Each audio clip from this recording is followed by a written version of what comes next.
Hey, do you know any pastors who have fallen in ministry? Chances are you do, but if not, you probably will at some point in your life. And so if you know me at all, congratulations, I guess, you know a fallen pastor. And so maybe you've wondered how you could maybe make a difference, or maybe not. Maybe you are one who would sit back on that back row and you would just judge everybody, or you would say, you know what, they must not have been real, because if they were a real Christian, that could never have happened. Man, if that's you, this video is not for you. This ministry is not for you, because all of us have failures in our life.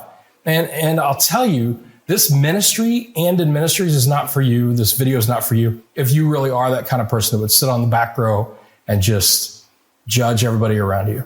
Or maybe, I don't know, maybe you're just focused on yourself, like really focused on yourself. And you're saying, I don't really care what happens to anybody else. As long as I make it to heaven, man, I don't really care. Or maybe you really are the kind of person who would say, I would never sin. That could never happen to me, or any kind of nonsense like that. Some of us might say, I could never do that. But for the rest of us, man, this ministry is for you. Anden Ministries exists not just for the fallen pastor, but also for the people in the church who, want to know how to make a difference, and maybe how to have that conversation with a fallen pastor, or a pastor who is close to falling, or something like that. And a lot of people that I've talked to over the years, since my fall and as I began to come back, a lot of them would say things like, man, what can I say? Or what can I do? Or are there any tools available, any kind of material that I could just get my hands on? Because I want to make a difference in that guy's life. And I don't want to say the wrong thing. I don't want to put him off. I don't want to accept it, that kind of a thing. But as Christians, hopefully we want to help other people, because Jesus came to seek and save that which was lost. And so if that's you and you really want to know how to make a difference, perfect. So here in a little bit, not just yet, but here in a little bit, I'm going to ask you for something.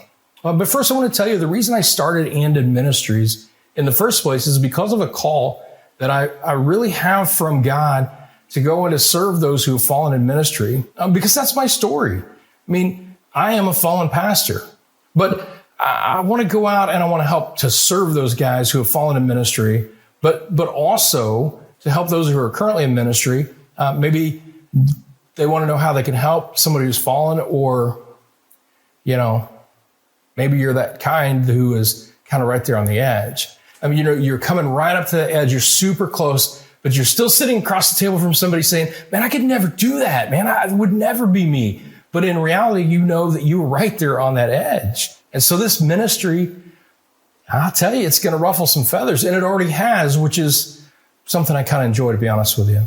But I felt the call to ministry when I was in high school. And, and I remember going to my youth pastor. My youth pastor was Don Bowman. And I said, Don, I feel like I'm being called into ministry. And I was really kind of hoping, just truly hoping that he would say, no, you are not. You've read that one wrong. But instead he said, yeah, I totally agree. You are.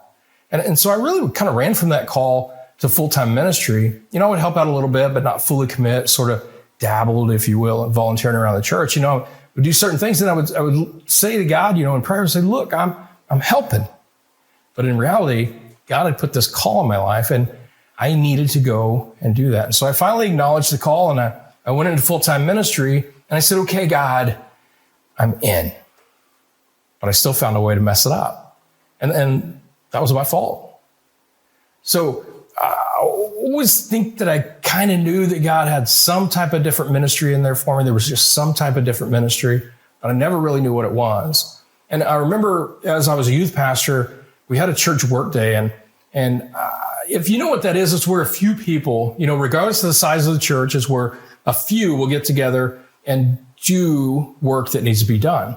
Some will give of your time. Some will give of your money, your talents, your labor. Some want to just give money, which is always helpful, but others just enjoy getting that hard work, getting in there and really doing it. And so we were there that day, and we were knocking out one of these big projects for the church, and we were on a break. And I was talking to Tim about, who Tim was one of our board members, and I was talking to him about some ideas that I had, some things I wanted to do that really didn't quite line up with how we do ministry traditionally, totally different from the norm. And Tim looked at me and he said, Paul, there's something different about the kind of ministry you're going to be involved with down the road. And I was a little taken aback. I wasn't sure what to make of that. And I said, well, what do you mean? He said, well, it's going to be outside of the norms, and I don't really know what it's going to be, but there's just something really different about the type of ministry you're going to do. And at the time, like I said, I had no idea what that meant. But here we are, all these years later, and I get it. And Anden Ministries is that ministry. It's very different from the normal things that we would do in the church. It's outside the norm. And I'm committed to these fallen pastors and helping to get them restored. So if you're watching this video, you're probably one of those that give to the ministry. You are probably one of those that always show up and you're always doing the work. And Anden Ministries is here because we do the work. And so we're here to help you to see if you're a pastor, your call is irrevocable. And I want to tell that even counts for the fallen pastor. And it's extremely important that we understand if you are a fallen pastor, then you're not a victim. I am not a victim. And once I embraced that, once I realized that I was responsible for all of my actions, I was responsible for the things that I had, my path forward, and all of that, my recovery became clear. And so if you're that fallen pastor, first of all, understand you're not a victim and take responsibility for it. And when you realize the decisions that you've made, you're responsible for them, man, your path back will become very, very clear. Now, there's still consequences. There are. There's still things that we have to deal with. There's still fallout. But that's where coaching comes in. And as we help you to figure that stuff out, your ministry, ministry is tough. It really is, because people can be a lot. And if you're going after big things, you're going to feel resistance. You're going to have that resistance.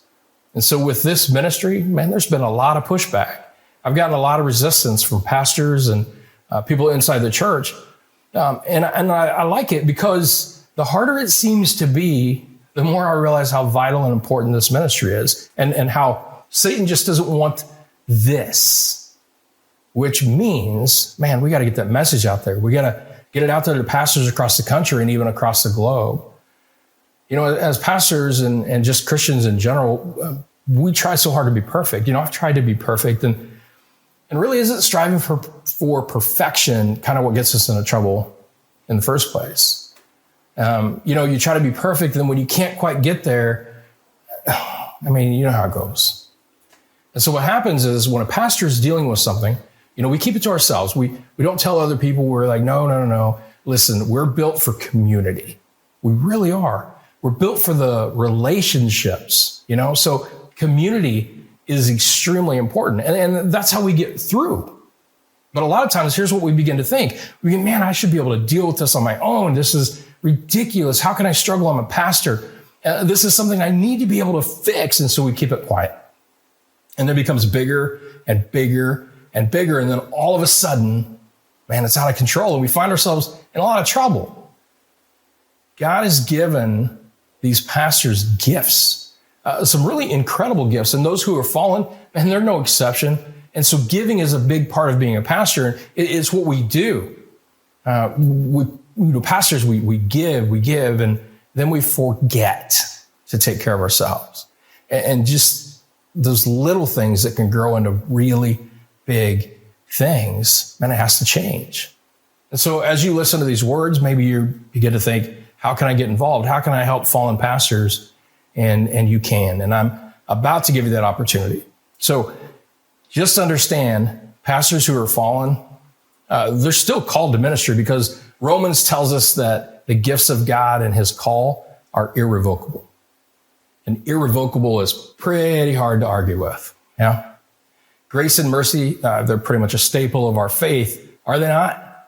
And a lot of these guys, the reason they don't return to ministry, for one, is some people are saying, you can't.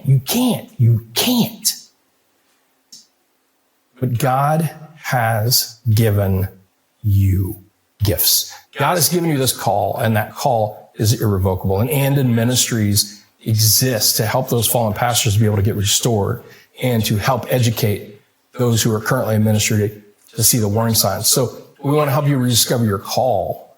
So I'm asking for you to help, and I'm asking for your help as we go and try to reach those fallen pastors and current pastors through coaching and seminars and trainings, and really just to get restored and rediscover that call, because it's your call. And so through coaching and counseling, man, we're going to work through the consequences of the fall. And there is fallout, There just is. There are things that we need to deal with. And so Anden Ministries exists to bring these tools and these resources, not just to the fallen pastors I've mentioned, but also those who are currently in ministry and really want to know how to help. Of course, with grace, with mercy, with compassion, love. And so some of you will donate time and some will donate money. And prayers, of course, prayers are always welcome and important, and we love those. And I will tell you, this matters. So we're going to help guys identify the warning signs, so that you can break through before that fall and bring grace back to something that is more than just a sermon note, because this is real life, and in real life, bad things can happen. And if they do, and when they do, Anden Ministries is here. So whether we're talking about a lost sheep or a lost coin, or even that lost son returning home, these stories that Jesus mentioned can also be about pastors. And so remember that Jesus came to seek and save that which was lost. And so for me, my darkest time was after my fall. I wouldn't want to repeat it. I really wouldn't, but I am thankful for it, because I've come away with so many tools that can help you, if you're fallen, to navigate your road back. Because doing it all alone, man, it doesn't work, or at least it doesn't work well. And you need somebody along the way. And it's our duty as Christians to do this. And as I said earlier, I'm going to ask you for something. So here it is. I'm going to ask you to give to this ministry, because it's important. It's important to help those who have fallen to be restored again. And I will just say, not every fallen pastor will return to the pulpit. So if that's what you're worried about, there are some that won't, and that's okay. I personally don't plan on returning to the pulpit unless God has some kind of crazy different plan. This is my ministry. This is my call. And the gifts of God and his call are irrevocable. There are lots of different ministries out there. There's some that don't exist yet that you might start. But the important thing is to realize that once you're called, your call is irrevocable. So there is a ministry waiting for you on the other side of this, whether it is returning to the pulpit or doing ministry somewhere else. Because again, there's lots of different types of ministry, and God has something specific for you, because your story is important. And so here's how you can help. And I want to thank you for your support.